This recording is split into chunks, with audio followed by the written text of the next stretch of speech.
This is the Real Eyes Recognized podcast. I'm walking in the PT right now. You guys can hear me? Everything's good? Yeah, we can hear you. Yeah. What's going on with you, though? How you been, man? Chilling, man. Just finished sparring, and I'm walking in New Dimensions Wellness right now for some PT. About to get worked on, huh? Ain't nothing wrong with that. Nice. So you fight Nico Price on ESPN card coming up, huh? Yes, sir. Ooh, that's a fun fight right there. I'm pumped, man. I'm pumped. Yeah, that's a good one. My first time fighting in front of a crowd, and I'm fighting in Orlando, where I but pretty much my pro career took off. Wow. Oh, yeah. Coming full circle. Yeah. And in big card with the UFC, so that must feel real good. Yeah, man. I mean, I've had this is my fourth fight, and this is the first time that I get to fight in front of a crowd. So I'm pumped, you know. I got about 400 people there cheering for me, you know, so I'm ready. Oh, yeah. That's going to be lit. Let's go. You selling these shirts? Yeah, I have a bunch of stuff that sold out. So I got like this Letterman jacket coming out that I'm going to be selling before the fight. Oh, man, we're going to have to purchase one. So, you know, realize we'll support you. You know what I'm saying? Man, appreciate it. Oh, yeah, no problem, man. No problem. You know, I was just actually looking at the thing, and I knew you was on the card, but I didn't know who you was fighting. And when I looked on there and I seen that you was fighting Nico Price, I said, man, that's a really, really good fight, a tough fight, a great fight. But how do you see the fight going? I think I'm going to beat the dog shot out of him, man, to be honest. Yeah, let's go. What up, man? My boy Shane Green in the house, man. What's happening? How you doing? Stars everywhere, man. But I like the kid, man. It's weird because we have the same management, and we're not friends, you know, but we're cool. You know what I mean? He sees me, it's always what's up. We have a lot of the same people that we're around. So it was awkward for me in the sense of I'm like we're very closely tied with each other, right? And he's a guy that's fought Cowboy and all the people that he's fought, and I'm working my way up there. So he can kind of, I don't want that one. I'll take this one. I got to take who they put in front of me, point blank. So for me, I was just kind of like, I don't know why that was the fight that was presented, but that was the name. He didn't hesitate. So I got to go out there and scrape him, you know? Oh, yeah. I can understand that. Yeah. So it kind of feel like, you know, like you've been chose by him or somebody in your camp or somebody that you associate with. Exactly. I hit the head on the nail. My thing is like, they know me, you know? So my thing is like, if you're advising me, you want to see me win, you want to see me become a champion, what are you telling him? You know what I mean? Yeah. It's a good fight. Yeah, I mean, this, you know, you fought like elite level guys, you know, like top tier guys, 6-figure fighters. So like I'm still coming. This is my second contract. So you kind of get to pick and choose, you know. So I don't know if that's what you want to do, man. Hey, that's on you. But it was just kind of weird for me. But I'm cool, you know. I talked to Sean, which was kind of cool. I ended up speaking to him on the phone for like an hour and change. We were me, my manager, and Sean, and he would just let me know, like, hey, man, these are the fights you got to take to get to where you want to go. These are those step-up fights. You know, you go out there, finish this fight big, you know, then it kind of puts you in a different notch. So that's the guy. I got to go out there and do the thing, you know? Oh, yeah, without a doubt. And then I noticed, you know, when you be fighting, you got some real good striking, real good hands and stuff like that. So you come from, like, what, a boxing background or anything like that? Where you come from? What's your background? It's because, I mean, I can tell the truth now because I'm seasoned. But when I first got in the gym, I felt weird that I didn't have a background. Like, I just play ball. I'm from Brooklyn. I just played basketball my whole life. Yeah. And all my friends wrestle. They did this, they did that. And I didn't like that I didn't have a background. And I remember the first day, it's 2011. We sparring, and I was kind of just athletic and quick. And then my coach is like, man, Phil, you box? I'm like, yeah, I box. Yeah, hell yeah. In box. You know what I mean? Like, yeah, what'd you buy? I boxed in Brooklyn with Daryl Champ. He's a DJ. I was like, yeah, man. I ain't do shit. So, Golden ones, yeah. and I just ran with it, you know? And then like 2 years later, I told him like, yo, bro, I've never done nothing. I just kind of had a natural you know, move my head a little bit. But I started in gi jiu-jitsu, and then it just turned into this. Yeah. Ain't nothing wrong with that. I like that. That's a good story right there. What got you into fighting? What got you from playing ball to get like, what was that jump over to fighting? It's weird, man. Like I've always liked fighting, right? I've always enjoyed it, but like I wasn't necessarily good at it. You know what I mean? Growing up where I grew up, it's like if you from my neighborhood and you say you've never lost a fight, you're lying. Because you haven't lost a fight, you're gonna get jumped. You know what I mean? So like I played ball, and that got me places where normal people couldn't be. And I would be in these places because of basketball, not because of anything I was doing or anybody I knew.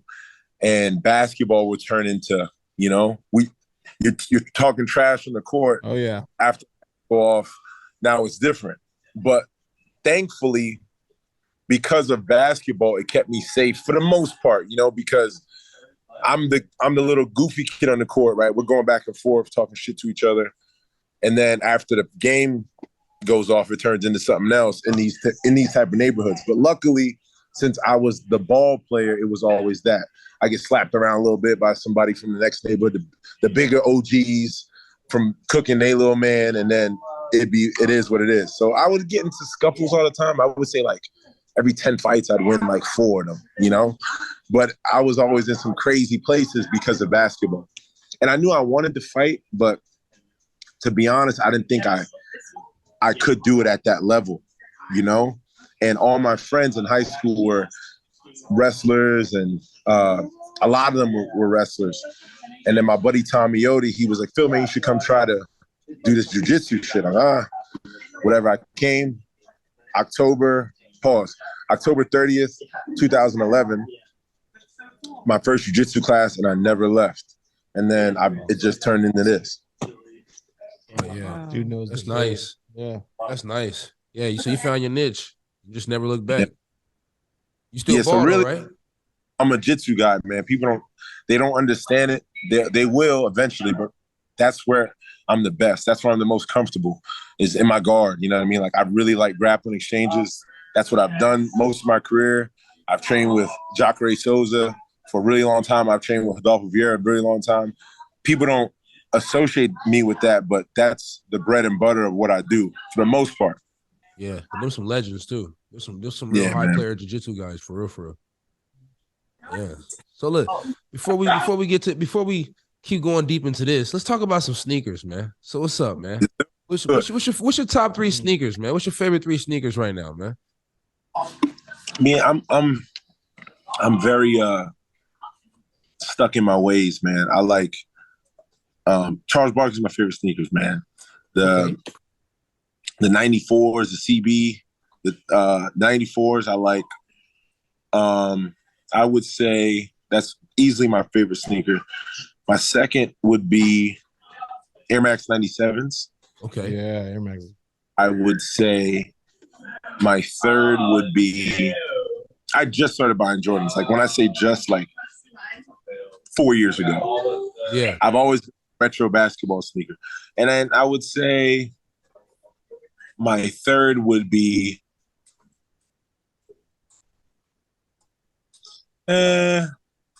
I'll go Dunks, Nike Dunk Lows. Yeah. Can't go wrong with no Dunk Lows. No, So man, I see your strap, man. With the Jordans though, what's your favorite style though? Ones, you know what I'm saying? OG Breads, what's up? I go through my phases. Right now, I'm liking the 6s a lot. You know, I got a bunch of 6s, 6 and 5s right now. Yeah. I went through a phase where I was an 11s guy, 12s. Right now, 6s and 5s. I'm kind of locked in on that. Yeah. 11s and 5s are the best. 11, 5, 1. I mean, I feel I'm a one for life, you know. Yeah. One's highs. I think one because it's like the originals, right? It's like one's like go. It's kind of just there, but if you talk also take away the ones, it's like, hey, bro, those. Why you gotta do that?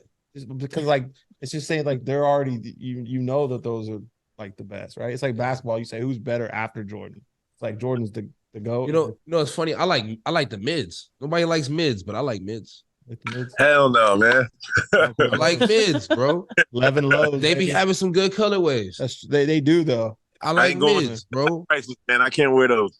I love stepping out in some mids, bro. Like when I go to the club and stuff, I just throw on some mids. Like you can step on them, they didn't cost a high dollar or nothing. And they got look good, they got good colorway. It may look a little funky in the back, but I like mids. What size you wear?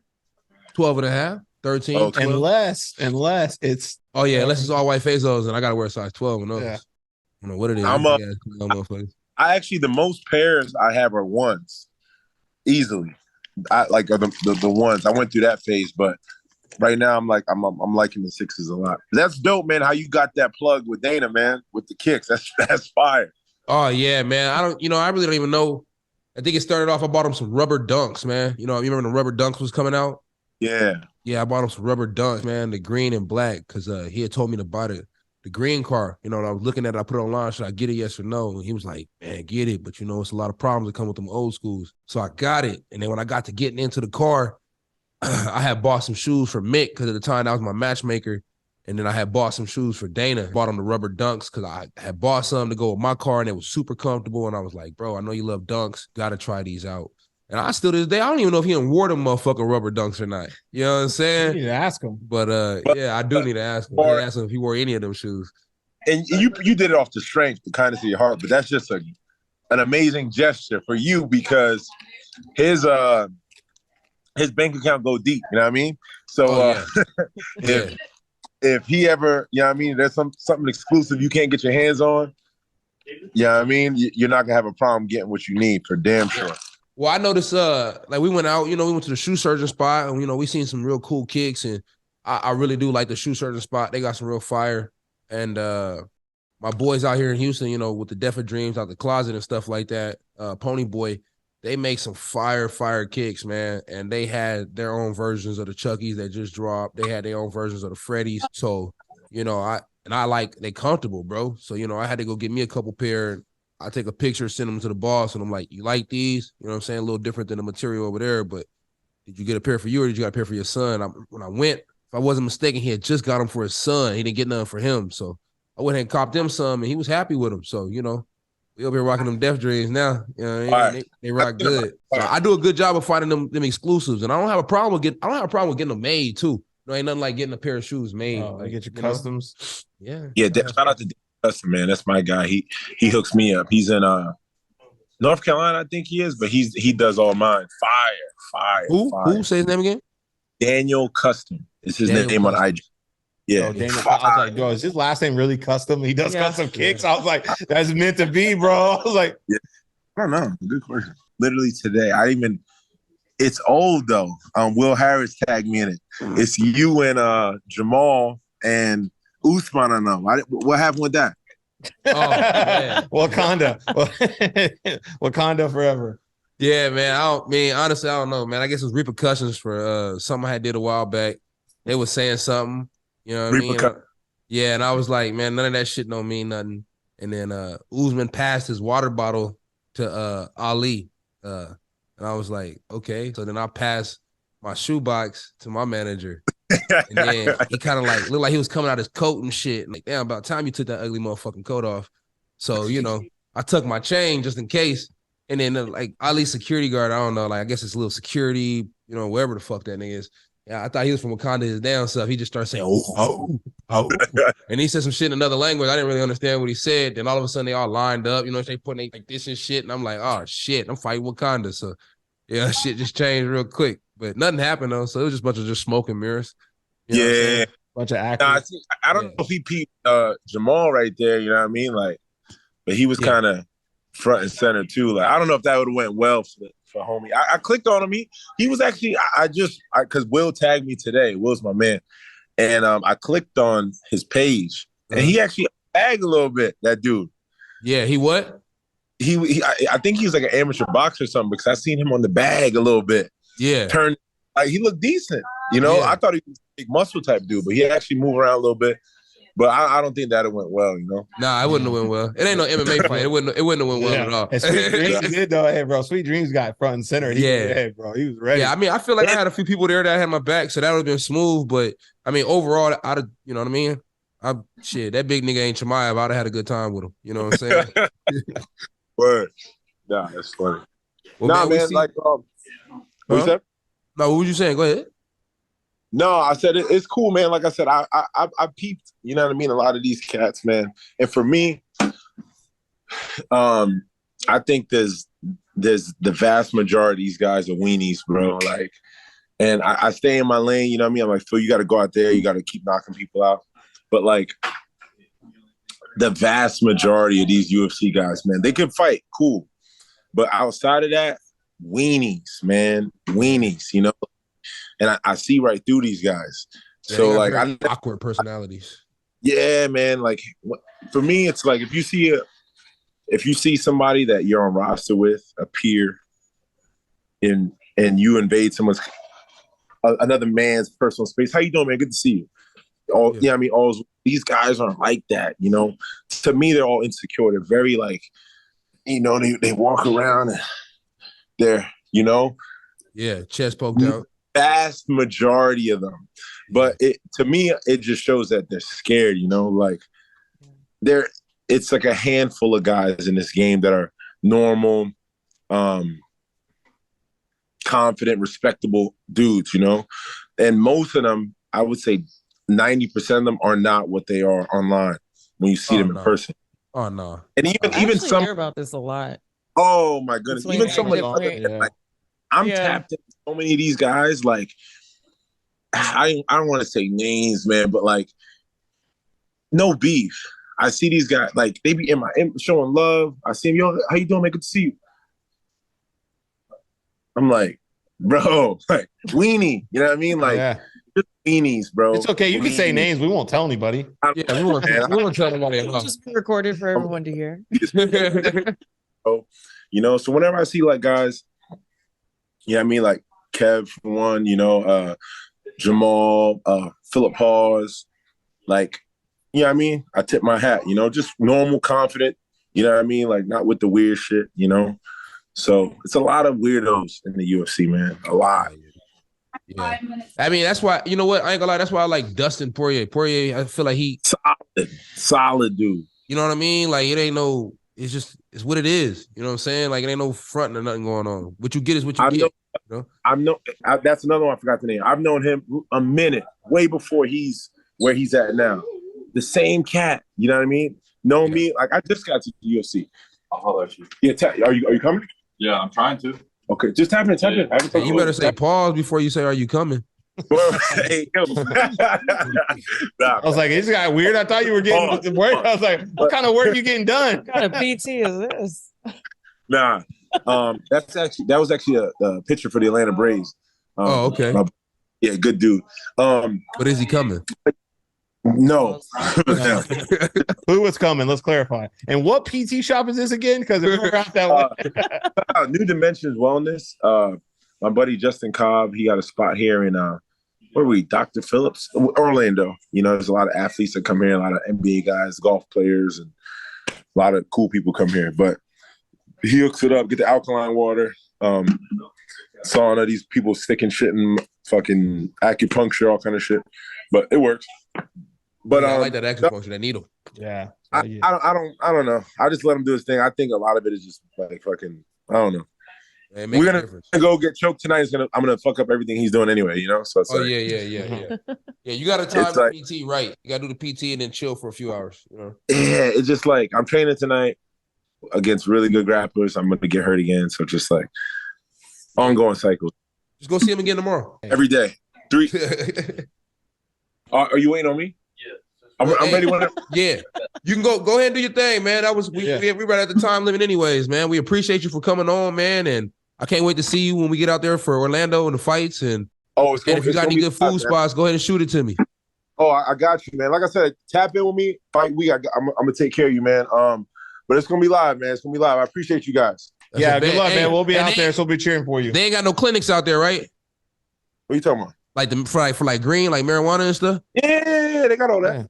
Okay, If cool, not, cool. Yeah, just let me know the best one to go to. Okay. I got you. All right, bet. All right.